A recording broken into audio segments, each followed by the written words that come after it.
Bro, shout out to Frank De Niro TV, man. All right, guys, this is your boy Frank De Niro. I'm here with a special guest. You guys never heard of him, but trust me, you guys are gonna love this story. You got a really good, interesting story. So, with no further ado, here he is. His name is. Hey, everybody.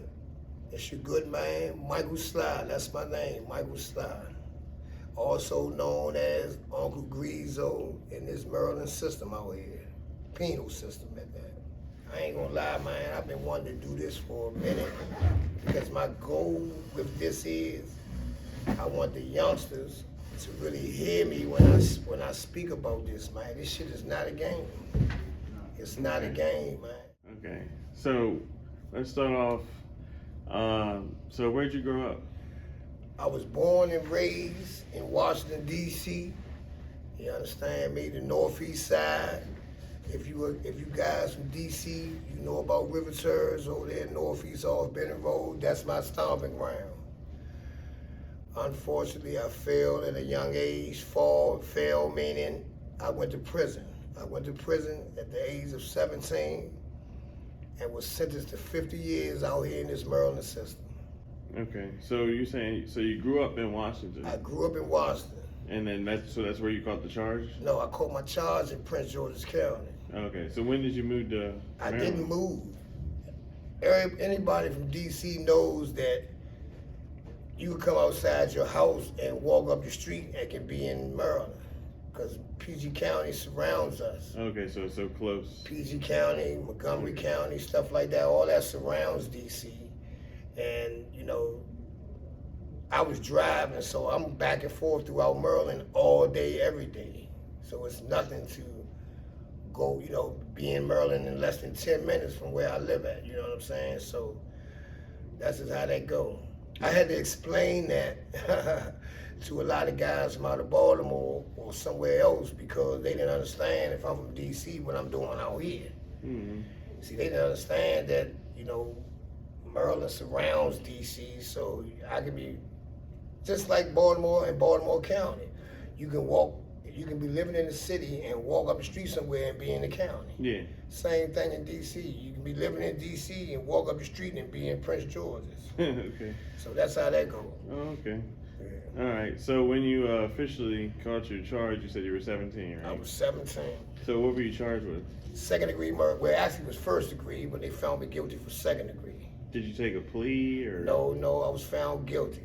Unfortunately, I had two co-defendants who decided that it was best on their behalf if they tell on me. Mm-hmm. And that's what happened. Okay, so it was three of you involved. And Three of us involved, yes. Other and two only flipped one on went you. to jail. Okay, and the other two flipped on you. Pretty much. And the other guys that were involved didn't get no time? They didn't get no time. One was initially charged, and because of his plea bargain, they charged him with accessory after the fact. And a lot of y'all been through the system, you know how that goes. Accessory after the fact is nothing but 5 years probation. So that's what he agreed. Yeah, that's what he agreed. Yeah, that's what he agreed to if he chose to testify against me. And he chose that way. The other guy was not even charged because the state knew that they needed a witness instead of a co-defendant. You understand me? Because you know, if you're a co-defendant, then you can't. They're not gonna just go with what you're saying. They need somebody to corroborate what that co-defendant is saying. Mm-hmm. So because they had two guys, they wanted to make one an eyewitness and the other one a co-defendant. Mm-hmm. So that's how that went. Oh, okay. So you were 17, so technically you were underage, right? I was underage. But they still charged you as an adult? Yes. Did they wait until you turned 18? Or? No. I was charged as an adult immediately after I got to the jail, which is Upper Marlboro, Maryland. Upper Marlboro County Jail. Okay. So did you have a public defender? Or? At the time, I didn't. You had a paid lawyer? Yeah, I had an attorney from out of Washington named Mark Rashawn. Unfortunately, because of circumstances, or what do you call that when the lawyer can't represent you because of a reason? conflict of interest or something like that, he couldn't represent me. So he sent my money back, saying that he apologized, but it was a conflict of interest during this case, so he couldn't represent me. And the reason why I had to go with a public defender, because we had did we had appeared in court 3 times, and my attorney didn't show up. So they kept postponing making court days. And he didn't show up. So this last time, the judge was like, man, if he don't show up, we're gonna have to appoint you an attorney. And that's what ended up happening. Okay. All right, so listen, so talk to me about when you were growing up, right? Did you have a nice childhood? Was it violence? What was it like? You know, I mean, if anything coming up out of Washington, man, y'all know it was always violence. You know, it was corruption, dysfunctional households, and, you know, what they call them nowadays, traps. But they was, you know, they were strips when I was home. They was called your block a strip. You know what I'm saying? That's where everything go down at. The selling the drugs, the crap games, the hanging out, the shootings and all that stuff. That was a block around my way called Clay Place. For all you old head river tourists guys, y'all know what I'm talking about. Clay Place, right? Clay Place. Okay. All right, so that was kind of an infamous spot, huh? Yeah, around our way anyway. Not saying it's infamous in D.C. Yeah. Because there's 1,000 other blocks that's the same way. Yeah. You understand me? But that's my hood. And, you know what, to be honest with you though, and everybody around my way that's either 50 or above know that we didn't have a lot of shooting going on. We was kind of like money getters. You understand? We sold a lot of that stuff around there, man. So, you know, that's what that block was mainly focused on, getting money. Okay. We ain't had too many shootings, you know what I'm saying? So that was fortunate. Yeah, see, that's the difference, I think, from the old timers. Yeah. Not saying, how old are you, by the way? I'm 50. I'll be 51 in the next 23 days. Oh, okay, so your birthday's 22 coming days. up. Yeah, So y'all make sure y'all get us some likes too, because his birthday's coming up, y'all. Send him some birthday wishes. Yeah, old man be 51, and I'm feeling like I'm 31. You hear me? You don't look it at all, though. Thank you. But, okay, so so you caught your charge, and then when you went to prison, when you finally got convicted, and let's say you're taking that bus ride to prison, what was that? What was your feeling? What was going through your head? To be honest with you. Did you know anyone that had been to prison prior before this? Yeah. Okay. Yeah, but they wasn't in Maryland. They was in Lorton. You know, when D.C. guys got locked up in D.C., we didn't have a penitentiary. We didn't have a big state penitentiary, so we would have to go to a spot out of Virginia called Lorton. Lorton had multiple other institutions in one. You had the Hill, you had Marsley, you had Youth Center, you understand me? You had all them different spots down there, you know, on that complex. So that's where people would go if you get the charge, if you catch a charge in D.C., you would go to Lorton. Okay. They shut Lorton down back in the early 2000s or the late 90s, I can't recall because I was out here in Maryland, but the place it got so bad that they shut it down, man. You know, they raided that spot and they never opened it back up. And that was a prison? Yeah, that was a prison. Okay. Infamous prison at that. Let me make sure I emphasize that prison. If anybody knows is listening to this and you didn't experience or had your time down Lorton, you know what I'm talking about. So that was Fortunately, I never had a chance to get there because Maryland knocked me down at 17, so I was gone. So, you know what I'm saying? I missed them years. I missed those years and that rundown youth center and all that good stuff, man. So, you know, I ain't gonna lie. I didn't go down there. No, I didn't. Yeah. Okay, and you said when you got sentenced to how much? 50 years for second degree. I got 30 years for the second degree murder. And they gave me 20 years, which is the max, for the handgun. So altogether, and it was running consecutively. Altogether, that's 50 years. Jesus Christ. So once again, let's go back, like I said. Okay, so on the bus ride, what's going through your head as you're on your way to I mean, what I knew, to be honest with you, it didn't even really hit me what was really going on until months later, like down the line, like almost a year later. I woke up in my cell one day. I was on A block, Baltimore Penitentiary. I was on A block, cell 255. Me and my good man Sean from around 58, good little Sean, that's my heart. He out here doing good. Shout out to my man Sean. Okay, yeah, shout out to And, Sean. you know, he did a lot of time as well. He was a juvenile, you know. And, you know, me and Shorty was cell buddies, man. And I woke up this particular morning, and for some reason, I think it was a dream that I was having. And I woke up thinking that I was actually in my house. But when I looked around and seen the bars and the little television on top of the stand, it hit me like, I'm really in a penitentiary.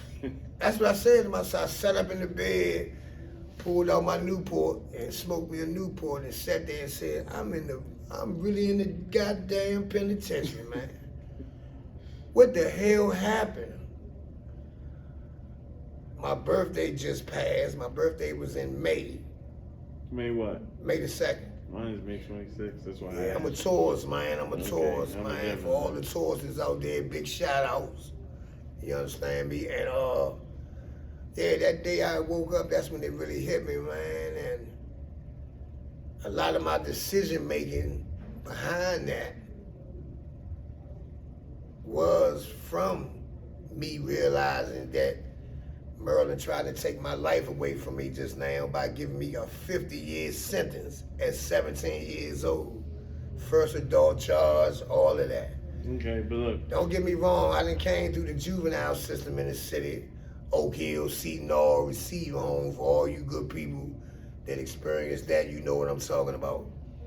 So I had a sense of being incarcerated, even though it was a juvenile system. It's still incarceration. So basically, I knew what I needed to do as far as taking care of myself, you know, getting the things that I need, commissary. Yeah. Back when I was coming up, it used to be called canteen. It wasn't commissary. Okay. They used to call it canteen, you know, getting money on my books so I can order canteen. And so I pretty much had that part already familiar with, you know what I'm saying? So don't get me wrong, I ain't have a clue about doing all this in no penitentiary. Yeah. Them juvenile spots definitely wasn't no penitentiaries. Yeah. You understand? So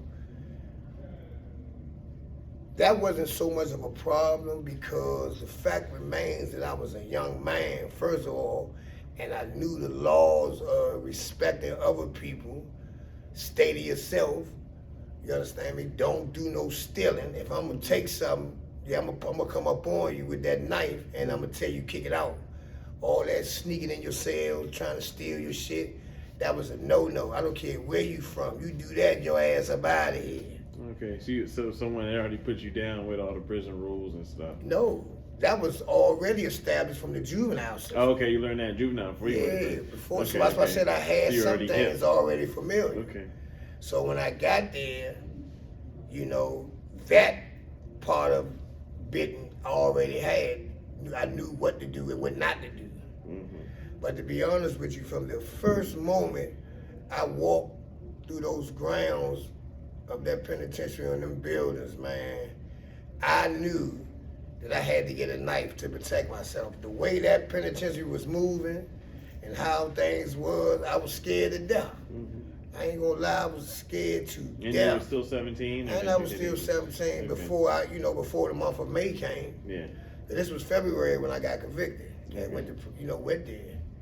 So I was scared to death, man, flat out, and I ain't ashamed to admit it. You understand? Because that was the truth. Yeah. I didn't know what I was in for. Yeah. All I knew was this wasn't a juvenile joint. These the big boys. Yeah, These the exactly. big boys. Yes, You sir. understand me? So I had to get on the big boy level. Yeah. I had to take my little Superman drawers off and put the old man boxes on. You understand what I'm saying? Yes, sir. I had to get on some grown man shit early, Yeah. you know. All and right. that's what eventually happened. Now look, let me backpedal to something you said. Sure. You said that Maryland took your life away because they gave you 50 years, right? Pretty much And tried what to. do you say about the people that are watching this video that are gonna say he's saying Maryland took his life away because they gave him 50 years, but he killed somebody, he deserved it? What do you say to that? Listen, if you feel like that, then that's your opinion. I'm not upset with you. You know, you think, you know, that was the right thing to do with me, then hey, that's your prerogative. I'm not upset with you that you feel that way. You know, I was one of the young guys, man, like so many others that just fell through the cracks. And look, let me ask you this. You don't have to answer if you don't want to, but the case is over with, so they can't retry you. Are you the one that pulled the trigger? Yes, I did. Just you? Yeah, as far as pulling the trigger, yeah. Okay, so you were convicted on Yeah. something you did do. Yeah. Okay, so what was the reason though For the situation. for you shooting the guy? Yeah. Oh, well, actually, to be honest with you, man, it was a robbery gone bad. A snatch that went bad. And, you know, It was either you or him. Type pretty thing? much. Okay, gotcha. Pretty much. Okay, gotcha. All right, now moving forward. Look, now you're in the prison. Mm-hmm. You're starting to get adjusted. Mm-hmm. You've been there. Let's say you've been there now for like 2 what? years. Yeah, we'll 2, say 3 you've been years. there now 2-3 years. Okay. No, but how long did you actually do? Sentence? Yeah, 33 years. you did the whole 30 thing. Yes, I never came home. I don't have 2, 3, 4 bits, as you know, people used to glorify. It's my 4th bit and all that. Yeah, I wasn't one of them. I had one and one only. Okay, so you had to do 35. I didn't have to do anything. I'm saying later on in my life, I ended up being charged with a murder in there, and in there. Yeah, in I jail? had 2. So you Yeah. you had another murder Yeah, I had 2 more. while you were in prison. Yeah, it was 2 more. I had beat one, Okay. and the other one, I copped out to 5 years. They dropped it from 2nd degree to 1st degree assault with the intent to maim. Mm. So the maximum of that was 10 years. So they offered me 10 years. No, I'm sorry, that wasn't the max. 10 years they came to the table with and had offered it to me, and I turned it down. And then they came back like a half hour later and said 5, so I took that. But see, I was under the impression that the time will go in with my initial sentence. Like concurrent. Right. Okay. But once they specified that it was consecutive, meaning that that's 5 that I have to do at the end of whatever I do with my first one. That would be 5 sitting there for me. Mm-hmm. So I agreed to it, unaware of what I was really signing. Mm-hmm. I'm not gonna lie to you, man. I wasn't sharp in the beginning with the system and how the How laws long work. how long had you been in prison when that And happened? I was in prison that happened in 99. So I was in prison for about 8 years then, 7 or 8 years Okay. when that happened. Now listen, when you when And the other one happened when I was maybe like 10 years in. Okay. So when you went to prison, right? Did you ever end up or get approached by gangs? Did you ever end up joining one? Well, I'm not gonna speak too much about what we at DC dudes, the DC dudes in the system know who I'm referring to. We had orchestrated, we didn't call ourselves a gang because DC wasn't really known for the gang thing. You know, we were more neighborhood crews, you understand? So when we got together down there, all of us, we decided to do that instead of being like, you know, these other gangs. We didn't want to implement what they do, or you know, pretty much we didn't want to do what they did. We didn't come off as like them, you know what I'm saying, stuff like that. I'm not judging them or knocking them, but we were different. That's all. Now, we established this organization because, to be honest with you, a lot of DC guys, not a lot, but some DC guys used to have problems with some of the, Baltimore guys who, little young dudes, man, they ain't really had nothing on their mind. Mm-hmm. Was on that bullshit set tripping thing. I'm from Baltimore. We don't mess with you because you from DC, or you had DC guys, kids feel that way. So it was both. It was both. But me personally, I never was like that. One of my first best friends in that penitentiary come from Cherry Hill out of Baltimore. Oh, yeah? And I'll put you in the dirt for Shorty right now. That's how much I love him. Okay. Good man. Okay. You understand me? And so I never really had that, because he's from Baltimore and I'm from DC, I don't fuck with him or I don't mess with him. Absolutely not. You know what I mean? Slim was a man, and that's who I wanted to deal with, men. I don't care if you was from Rhode Island. You know what I mean? If you was a man, I'd be cool with you. And I'm going to give you that respect. So as long as you was a solid dude, you was okay. Flat out. You know, right, but so sometimes I used to misjudge and deal with individuals that turned out to be shitballs at the end. Both sides, Baltimore and DC. That's just life. And I'm sure y'all all can understand, because either you experienced it and went through it already, or you didn't know, you know somebody that went through it. And that's right. Okay, so while you was in there, was you ever so you started your own little crew. Did you No, ever I didn't start it. I got with a couple guys of mine that actually brought it to me and asked me that I wanted to help them with it. Okay. So pretty much I was a big homie. Okay. With that situation. You understand? So did you ever move to different prisons, or you were in the same prison all the time? I think I've been in every prison in Maryland except for two. Okay. The two that I haven't been in was Patuxent and the new jail, which is MCTC. That's in Hagerstown. I never been in those two institutions. Everywhere else I've been. What's the MCTC stand for the people? Maryland Correctional Training Center. Okay. So you've been to Hagerstown. Yeah, I've been to Hagerstown. I've been to the old jail, which is called, what's the old jail called? I forgot their abbreviation, or even if they had one. I've been there, and I went to RCI. RCI is Roxbury Correctional Institution. Okay. So I went there. I did 10 years in there, actually. Which prison did you do your longest stint? Say it again.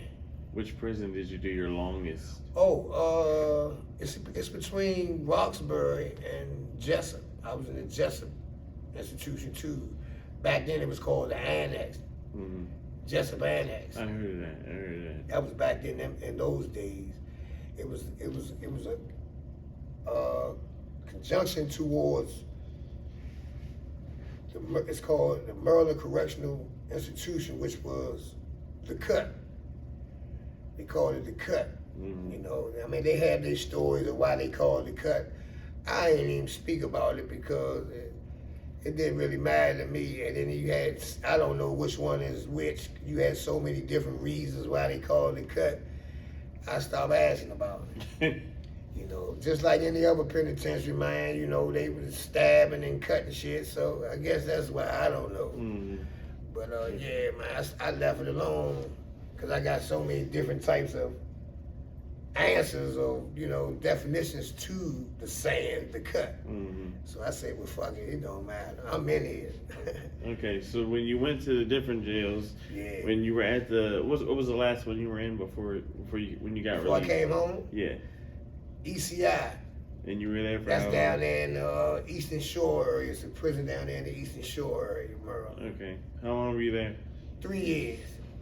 And to be honest with you, that's the worst 3 years of my whole incarceration. Out of all the prisons, that was the worst? Out of all the prisons, out of all the time I did, that was the worst. Why? ECI is a place where there's absolutely no structure, no order. You know You're saying the prisoners ran the convicts, everything? You're saying the prisoners ran everything basically, or was it if the controlled? prisoners ran everything, it'd have been sweet.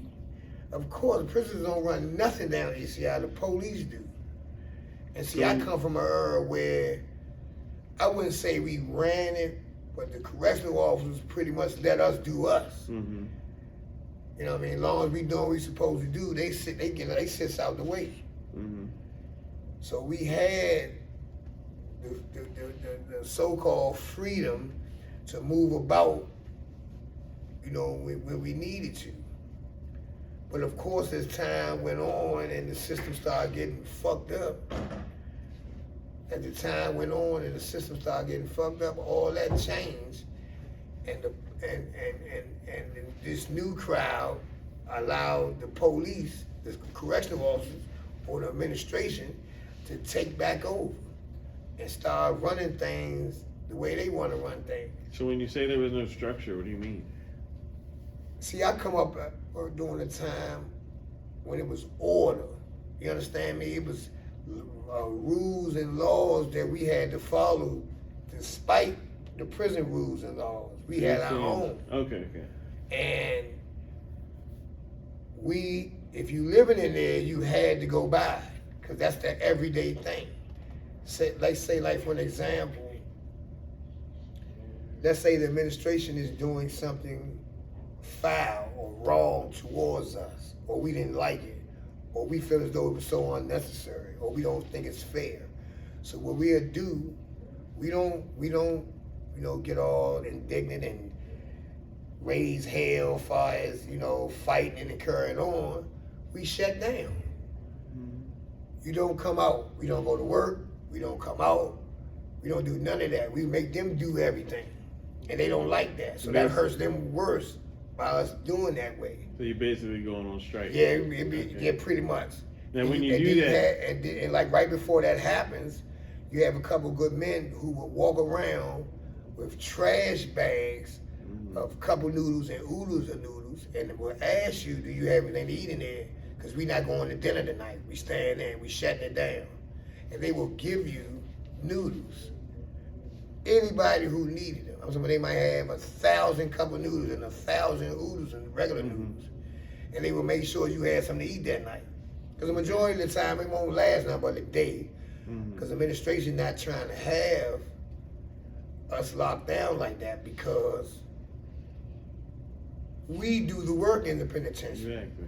We cook the food. Guys who's in what we call the SUI shop or the MCE, who build things, stuff like that. They have contracts that they have to fulfill, and we do the work. So by us not being there and not doing the work, they losing out. Yeah. So they gonna do everything they can in their power to come to terms with us. Yeah. That's what the whole point was for them to come and hear what we got to say, and we can work out some type of deal. Yeah. That's the whole point of us shutting down like that. Yeah. And it worked. My first time experiencing that, I liked it because everybody came together as one. If them people say, come out in there, y'all full, be out there in that y'all full, 600 people was out there in y'all full right now. Ain't. Representing. Okay. You understand me? And the police couldn't stand that, because we outnumber them 10-1 for real. So they would love when we off balance with each other, or we fake, or we beefing with each other, and they love that. That's their opportunity to do what they want to do, which is called divide and conquer. I'm sure a lot of y'all heard of that saying. That is so true. The administration out there would love to divide and conquer a prison. That's the best thing they can get done. That's like one of their goals. Yeah. To have us beefing with each other and not on the same page. Because they know if we on the same page, it ain't nothing we can't get done. You understand me? So they would do anything and everything to avoid that. That's cool. You answered my question. I was going to ask you too. I was going to ask you, so if everyone goes on strike, how the fuck do y'all eat? But you said they pass out noodles. That's cool. That's us. We do. We pass each other. They don't give a shit. Yeah, you guys. They have to. When we go on strike, that means it's gonna be a hunger strike as well. Exactly. Meaning, they come past here with the trays. No, thank you. No, thank you. No, thank you. Now, you have some individuals who's diabetic and stuff that has to eat. They have to, eat. And those are the ones we used to make sure that had something. If it's apples, oranges, noodles, we had to make sure our medical convicts get what they need. Because we don't want them to die striking with us. Yeah. You know what I mean? So they need that. You know, but the people who decide to go against what we're trying to do, and they don't have no health problem, they just hungry. Or they just saying, forget what we trying to do, they trying to eat. Then pretty much they become public enemy number one. So their best advice is to get with the CO and let them know they trying to check in meaning going on protective custody. Or stay out here and accept the consequences. But you best believe it's gonna be a consequence. So you were just saying about how you guys took care of people during the strikes and everything. Now look, I want to ask you this. This is what a lot of people love to hear about. Now listen, when you was in there, first of all, let me ask you this. What's the definition? Well, actually, when you were in there, did you ever experience any? Know what it is. Did you ever experience any riots or? Yeah, I was in the riots. What was that like? I was in the riot. Was it? Hold on. Was it riots? The inmates on inmates or inmates against? Nah, inmates against the officers. Oh yeah. Yeah, I was actually, I was involved in one, and the second one we had, I wasn't involved because I was actually locked in the cell. But you best believe if my door was open, I'd have been with it. This was at a place called North Branch. Mm-hmm. That's in Cumberland, Maryland. Brand new penitentiary that they built. It's been up for about 15 years now, something like that. And I was one of the first 60 that went up there. You know, during the years of 2000 and 2001, Department of Correction was abbreviated by called DOC. They were being fined $1,200 a day for overcrowding. Jeez. $1,200 a day they was being fined for overcrowding. So what was the conditions like? You can imagine. Niggas on the floor. I'm talking about these county jails. You know, you had, like I said, you had people laying on the floors, laying on, you know, out on the rec hall part of the, you know, the place. Yeah, it was extremely overcrowded. Did they all have beds at least, mats? I can't tell you. I wasn't at none of them. I was still in the penitentiary. Okay. So I don't know, you know, somebody that actually went through that might can tell you better than I did. Yeah. But I do know that it was extremely crowded.